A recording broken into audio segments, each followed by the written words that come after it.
स्वागतम स्वागतम स्वागतम। Yes, welcome 2023।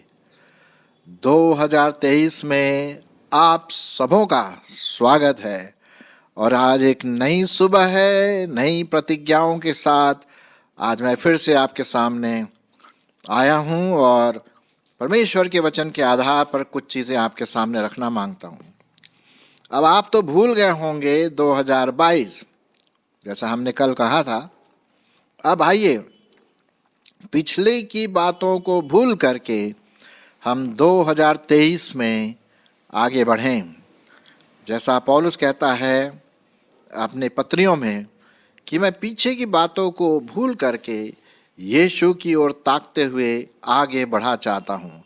सो आइए उसी बात को ध्यान में रखते हुए हम 2023 में कदम रखें, और बल्कि रख दिए हैं। और ये जो नया साल है आप सबों के लिए, हम सबों के लिए एक चुनौती का कारण, आशीष का कारण, सीखने का कारण, प्रभु के पास आने का कारण, दूसरों को प्रभु का सुसमाचार सुनाने का कारण, और भी कई कारण हो सकते हैं।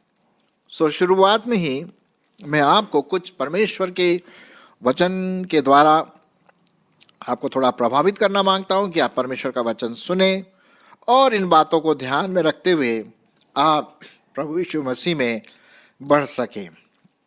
चलिए मैं आपके लिए सबसे पहले पढ़ता हूं नीति वचन, उसका 3 अध्याय 5 से 6 पद।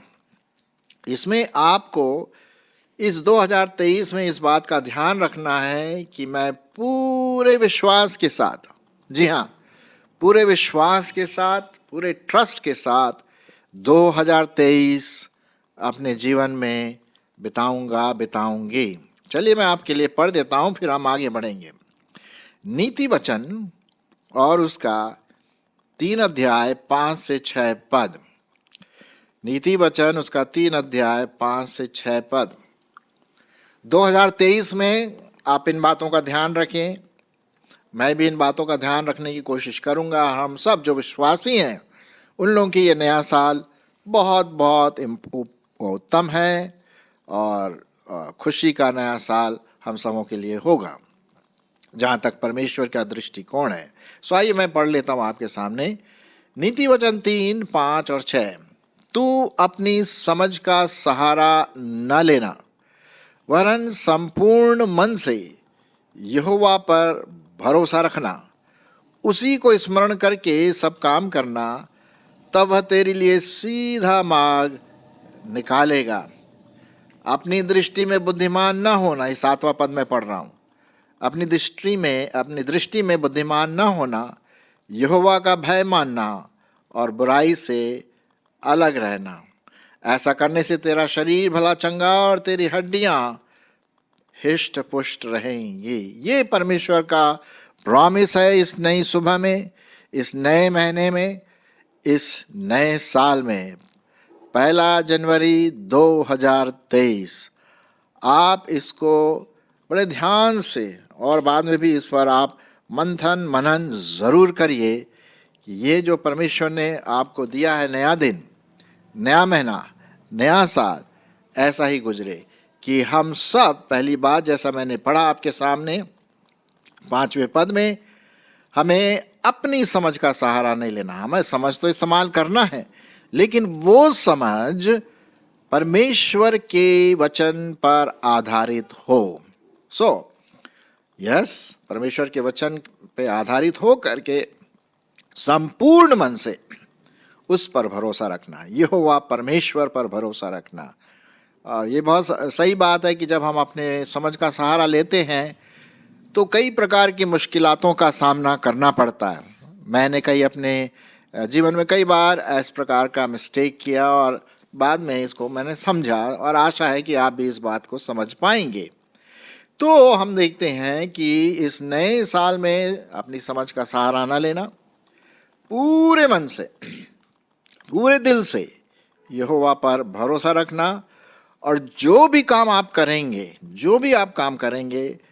प्रभु यीशु मसीह को ध्यान में रखते कि उसकी महिमा के लिए, उसकी बड़ाई के लिए वो मैं काम करूंगी, तब क्या होगा? मेरे सब काम सफल होंगे, सीधा होगा, परमेश्वर उस पर क्या देगा? आशीष देगा। तो ये नए साल की आपकी कुछ प्रतिज्ञाएं मैं आपके सामने पढ़ रहा हूं, और कुछ बातों को हमें ध्यान भी रखना है जो मैं अभी लाने की कोशिश करूंगा। और ये भी लिखा हुआ है कि अपनी दृष्टि में बुद्धिमान मत बनना। जनरली क्या होता है कि हाँ भाई मैं सही हूँ, दूसरा गलत है। हो सकता है आप सही भी हो सकता है गलत भी हो। तो अपनी दृष्टि में नहीं, आपको ये देखना है कि मैं परमेश्वर की दृष्टि में बुद्धिमान हूँ, और उसका जब मैं उसका भय खाऊंगा ना, जब मेरे पास यहोवा का भय होगा, तो स्वाभाविक है कि मैं अपनी दृष्टि में बुद्धिमान नहीं होऊंगा और बुराई से बिल्कुल अलग रहूंगा। तो पहला जो आपका वचन जो मैंने आपके सामने रखा, नीति वचन 3, 5, 6 और 7, ठीक है। फिर दूसरी बात, आपको इस बात का भी ध्यान देना है कि ये नया साल पूरा 2023 आप अपने दिमाग को, मस्तिष्क को, विवेक को, अपनी समझ को, बुद्धि को नया करते रहिए। हर दिन, हर महीने, हर हफ्ते नया करते रहिए, क्योंकि वचन तो हमें यही बताता है। रोमियो उसका 12वां अध्याय 1 और 2 पद मैं आपके सामने पढ़ूंगा। रोमियो उसका 12 अध्याय और उसका 1 और 2 पद यहाँ पर लिखा हुआ है, इसलिए हे भाइयों, मैं तुमसे परमेश्वर की दया स्मरण दिलाकर विनती करता हूं कि अपने शरीरों को जीवित, पवित्र और परमेश्वर को भावता हुआ बलिदान करके चढ़ाओ। यही तुम्हारी आत्मिक सेवा है। और इस संसार के समान न बनो, परंतु तुम्हारी बुद्धि के नए हो जाने से तुम्हारा चाल चलन भी बदलता जाए, जिससे तुम परमेश्वर की भली और भावती और सिद्ध इच्छा अनुभव से मालूम करते रहो। तो दूसरी बात हम यहाँ पर देखते हैं कि हमें अपने शरीरों को परमेश्वर के सम्मुख रखना है, जीवित बलिदान देना है, और हमारा बुद्धि, हमारा दिमाग का नयापन करते रहना है, रोज नया करना है, धोना है, साफ करना। वो कैसे होगा? अरे साहब, ये एक ही साबुन है, आत्मिक साबुन, और वो है परमेश्वर का वचन। जी हाँ, परमेश्वर का वचन आप पढ़े, उस पर मनन करें, उसको याद करें और उसके अनुसार चलने की कोशिश करें परमेश्वर के अनुग्रह से। तो इससे क्या होगा, जब आप परमेश्वर के वचन पर मनन करेंगे तो वो आपकी बुद्धि को नया करता चला जाए, क्योंकि यही एक वचन है, क्योंकि इसी के द्वारा हम सत्य को जानते हैं। परमेश्वर के वचन के द्वारा हम शुद्ध होते चले जाएंगे। ठीक है, तो हमने यहाँ पर देखा हमारे बुद्धि का नया होना 2023 में बहुत बहुत इंपॉर्टेंट। उसके बाद तीसरी बात, ठीक है, पहली बात हमने देखा प्रभु परमेश्वर पर विश्वास रखना।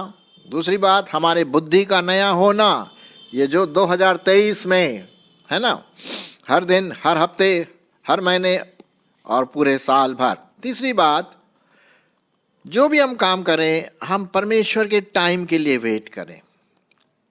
यशाया उसका 40 अध्याय और 31 पद, यशाया उसका 40 अध्याय और 31 पद, यहाँ पर इस प्रकार से लिखा हुआ है, मैं आपके सामने पढ़ूंगा। जो यहोवा की बाट जोते हैं वे नया बल प्राप्त करते जाएंगे, वे उकाबों के समान उड़ेंगे, वे दौड़ेंगे और श्रमित न होंगे, चलेंगे और थकित न होंगे। 30 पद में क्या लिखा हुआ है? तरुण तो थक जाते हैं और श्रमित हो जाते हैं, और जवान ठोकर खाकर गिर जाते हैं, परंतु जो यहोवा की बाट जोते हैं, क्या ना, वेटिंग ऑन द लॉर्ड। परमेश्वर अपने टाइम में 2023 में अपना टाइम दिखाएगा कि अभी ये राइट समय है, सही समय है, आप इस काम में आगे बढ़िए, है ना। तो जो भी आप प्लान करते हैं अपने जीवन में करने के लिए, आप देखें कि आप परमेश्वर के लिए वेट करें, जल्दी में कोई काम बिल्कुल भी ना करें, है ना। और होने दे कि जब हम परमेश्वर पर बाट जोते हैं, उसका टाइम का इंतज़ार करते हैं, तो वो हमें सही काम करने में सामर्थ्य देगा, आशीष देगा और हमारे काम सफल होंगे। लेकिन हमें क्या करना है? परमेश्वर पर वेट करना, उसकी बाट जोना है, उसके टाइम के लिए हमें देखना है। तब क्या होगा? हम नया बल प्राप्त करेंगे 2023 में। हम उकाबों के समान उड़ेंगे ऊपर आकाश में और श्रमित बना होंगे और थकेंगे भी नहीं। लेकिन परमेश्वर पर हमें ठहरना है, वेट करना उसका टाइम का। तो ये अत्यंत आवश्यक है जो मैं अभी आपके सामने बताया। फिर हम पढ़ते हैं भजन संहिता 118 और 24। भजन संहिता उसका 118 और उसका 24 पद में देखते हैं क्या लिखा है। बहुत इंटरेस्टिंग चीज लिखा हुआ है। आज वह दिन है। कौन सा दिन? 1 जनवरी 2023। आज वह दिन है जो यहोवा ने बनाया है, हम इसमें मगन और आनंदित हो। तो 1 जनवरी यहोवा ने बनाया, 2 जनवरी यहोवा ने बनाया, 3, 4, 5, 31 जनवरी, फिर 1 फरवरी, 2 फरवरी, इस तरह हर दिन, आज का दिन मतलब हर दिन यहोवा ने बनाया है ना। और इसमें हमें क्या होना है? आनंदित होना है, मगन होना है। कभी कभी ना हम लोग थोड़ा सा अपने मन में उदास से हो जाते, पता नहीं आज क्या होगा, वो जिस काम के लिए मैं करने की कोशिश कर रही हूँ, पता नहीं वो सफल भी हो पाएगा कि नहीं। अरे आज तो कुछ भी नहीं है। अरे मतलब एक प्रकार का ना निराशापन मेरे जीवन भी आता है। मैं आपसे बोल रहा हूँ, लेकिन मेरे जीवन में भी ऐसे ही आता है मेरे प्रियो, है ना। हमारे जीवनों में आता है। लेकिन याद रखें कि 2023 में हर दिन परमेश्वर ने बनाया है, हर दिन यहोवा का है, और इसमें हमें क्या होना है? मगन और आनंदित होना है ना। तब तो परमेश्वर इस पर क्या करेगा? आपके जीवन पर आशीष देगा। मैं आपके लिए पढ़ूंगा विलाप गीत उसका 3 अध्याय 22 से 24। विलाप गीत उसका 3 अध्याय 22 से 24 चला देख लेते हैं। हर वचन नया चीज, नई बात लाता है। क्योंकि याद रखिए भाई, 2023 है तो कुछ चीजें तो नहीं होनी चाहिए ना। परमेश्वर का वचन जब हम पढ़ते हैं तो नया चीज तो आ ही जाता है। तो विलाप गीत 3 अध्याय 22 से 24 पद जरा देख लेते हैं, है नहीं, और देखते हैं क्या लिखा हुआ है। सुनिए परमेश्वर का वचन। हम मिट नहीं गए, यह यहोवा की महाकरुणा का फल है, क्योंकि उसकी दया अमर है। प्रति भोर वह नई होती रहती है। तेरी सच्चाई महान है। मेरे मन ने कहा, यहोवा मेरा भाग है, इस कारण मैं उसमें आशा रखूंगा। हाँ, जो यहोवा की बाट जोहते और उसके पास जाते हैं, उनके लिए यहोवा भला है। यहोवा से उद्धार पाने की आशा रखकर चुपचाप रहना भला है। तो देखिए यहां पर कई प्रॉमिसेस, कई प्रतिज्ञाएं यहां पर दी गई हैं।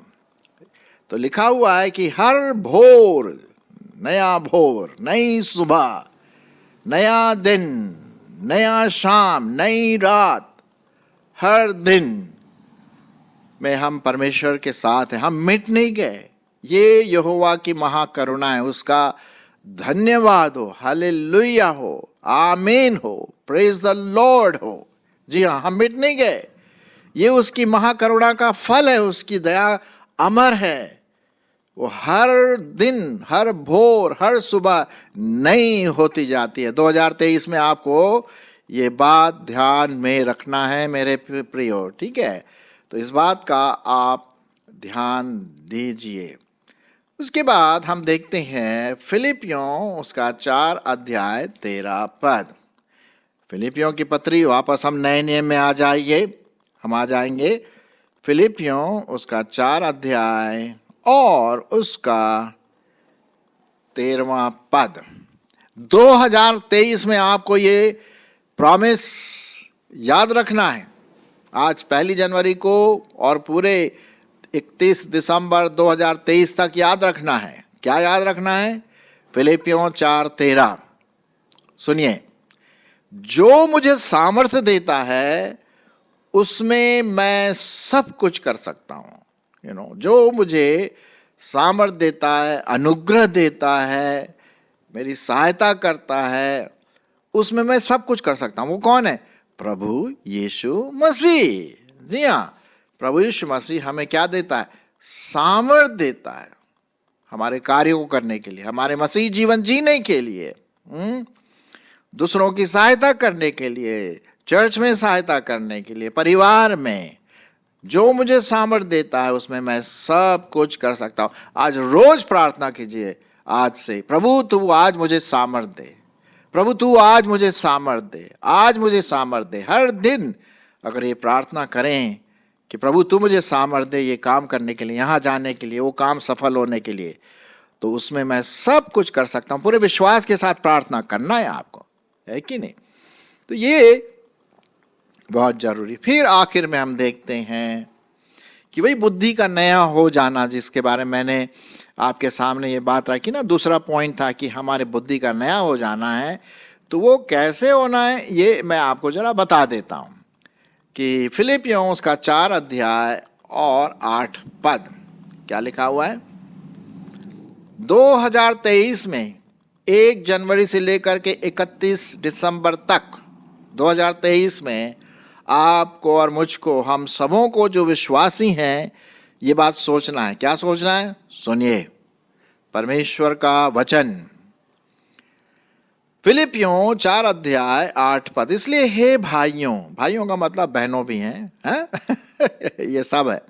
इसलिए हे भाइयों, जो जो बातें सत्य हैं, जो जो बातें आदरणीय हैं, जो जो बातें उचित हैं, सही है, ठीक है, जो जो बातें पवित्र हैं, जो जो बातें सुहावनी हैं, जो जो बातें मनभावनी हैं, जो जो सद्गुण और प्रशंसा की बातें हैं, उन्हीं पर ध्यान लगाया करो। उल्टे सीधे बातों पर, दुष्ट वाली बातों पर, गंदे जोक्स वाली बातों पर, झूठी मिथ्याओं पर, कानाफूसी पर हम बिल्कुल भी ध्यान न लगाएं। ये आएगा 2023 में, आपको एकदम से ये पद आ जाना चाहिए। बल्कि मैं तो आपको ये सलाह दूंगा कि इसको आप याद कर लीजिए मुखाग्र रूप से। फिलिपियों उसका 4:8, उसको आप क्या कर लीजिए? मुखाग्र कर लीजिए अपने मन में। क्योंकि जब हम परमेश्वर का वचन मुखाग्र याद करते हैं तो हमारे मन में, हमारी अंतरात्मा में, सोते समय भी, बैठते समय भी वो याद आ जाता है। अरे यार, क्या ये बातें सत्य हैं? क्या ये बातें आदरणीय हैं? क्या ये जो मैं सोच रहा हूँ, सोच रही हूँ, उचित हैं? क्या जो बातें मैं सोचती हूँ, सोचता हूँ, पवित्र हैं, सुहावनी हैं, मन भावनी हैं, अच्छी हैं, सद्गुण है, प्रशंसा की बातें, मतलब सकारात्मक चीजें जो पवित्र आत्मा के सामर्थ्य के द्वारा हमारे दिमाग में, अंतर में आना है, उस पर ध्यान देना है। तो इससे क्या होगा कि हमारी बुद्धि क्या होती जाएगी? नहीं होती जाएगी। परमेश्वर का वचन तो साफ करेगा, और ये भी वचन है। तो 2023 में आप देखेंगे, हम देखेंगे, यदि हम ऐसा करें तो हमारा मन, बुद्धि, दिमाग, मस्तिष्क, विवेक, सफाई सफाई, रोज की सफाई होती रहेगी। जैसे गार्बेज निकालते ना हम लोग घर से, हमारे मन से भी गार्बेज निकलता रहेगा जब परमेश्वर का पवित्र वचन हमारे दिल, दिमाग, व्यक्तित्व और विवेक में भर जाए। आमीन। मैं तो आमीन बोलूंगा भाई, शायद आप भी बोले आमीन। अब आमीन बोल करके हम इस पर उपयोग में लाएं, है ना? इसको उपयोग में ला करके अपने मसीह जीवन में और अधिक आगे बढ़ सकें। सो मेरे प्रियो, आज हमने देखा 2023 का ये नया भोर, एक नई सुबह और नई प्रतिज्ञाओं के साथ, परमेश्वर की प्रतिज्ञा और मेरी भी प्रतिज्ञा परमेश्वर के वचन के प्रति कि मैं ऐसा करूंगी, मैं ऐसा करूंगा, है ना। तो फिर से हम देख ले, परमेश्वर पर हम पूरा विश्वास रखें, अपनी बुद्धि का सहारा ना लें, हमारा मन हर समय नया होता चला जाए और हम हर काम के लिए परमेश्वर पर वेट करें, उसके लिए उसके टाइम का इंतजार करें। और ये जो साल है, नया भोर है, वो परमेश्वर की महिमा के लिए इस्तेमाल होता रहे। और देखेंगे कि हमारी जो आशा है कि हम मरे नहीं, हम नष्ट नहीं हुए, क्योंकि ये उसकी करुणा है ना। उसके साथ साथ हमने ये भी देखा कि जो जो बातें हमें करनी है वो परमेश्वर की सामर्थ्य से हम कर पाएंगे, अपने सामर्थ्य से नहीं कर पाएंगे, परमेश्वर की सामर्थ्य से हम कर पाएंगे, है ना। और फिर हमने देखा कि जो जो बातें अच्छी हैं पवित्र आत्मा के द्वारा, उन पर हम ध्यान देंगे। और आप मत भूलिए भाई बहन, फिलिपियों 4:8 आपको याद करना है और उस पर सोचना भी है, ठीक है। तो ये जो नया साल हम सबों के लिए एक फलवंत प्रभु में बढ़ने का और उसके अनुग्रह में और अधिक आने का और प्रभु की महिमा के लिए हमारा जीवन बीतने का एक नया साल होता रहे। और मैं बोलूँगा आमीन और हालेलुया।